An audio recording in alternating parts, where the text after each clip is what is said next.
Why do figures in paintings look distorted? Imagine looking at a painting and feeling like the figures don't quite match up. Their proportions seem off or their shapes look strange. Why does this happen?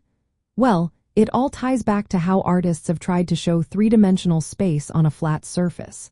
When artists first started painting, they didn't have the tools or techniques we use today.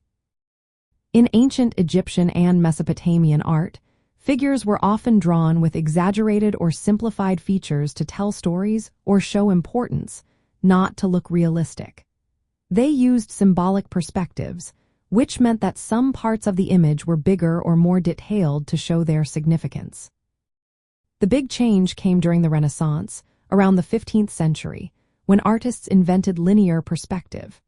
This was a way to make paintings look more real by using converging lines that meet at a point on the horizon, called the vanishing point. This technique helped artists create the illusion of depth, making objects closer to the viewer appear larger and those farther away smaller. But even with this new method, some distortion remained because the world is three-dimensional and paintings are flat. For example, when an object is near the viewer, it looks bigger, which can sometimes make the proportions seem off. Another factor is the angle from which the scene is viewed. If an artist paints from a wide or unusual angle, figures near the edges can look stretched or squished. This is similar to what happens in photography when a camera takes a picture from a strange angle. Artists sometimes use this effect intentionally to create drama or focus attention on certain parts of the scene. There is also a technique called anamorphosis, which was popular during the Renaissance.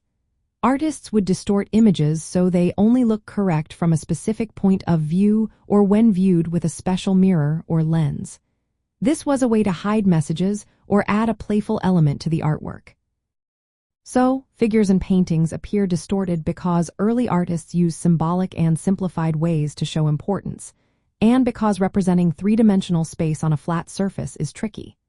The invention of linear perspective helped reduce some of these distortions but didn't eliminate them entirely. Viewing angles and artistic choices also play a role. Artists have used distortion as a creative tool to tell stories, create illusions, or add mystery.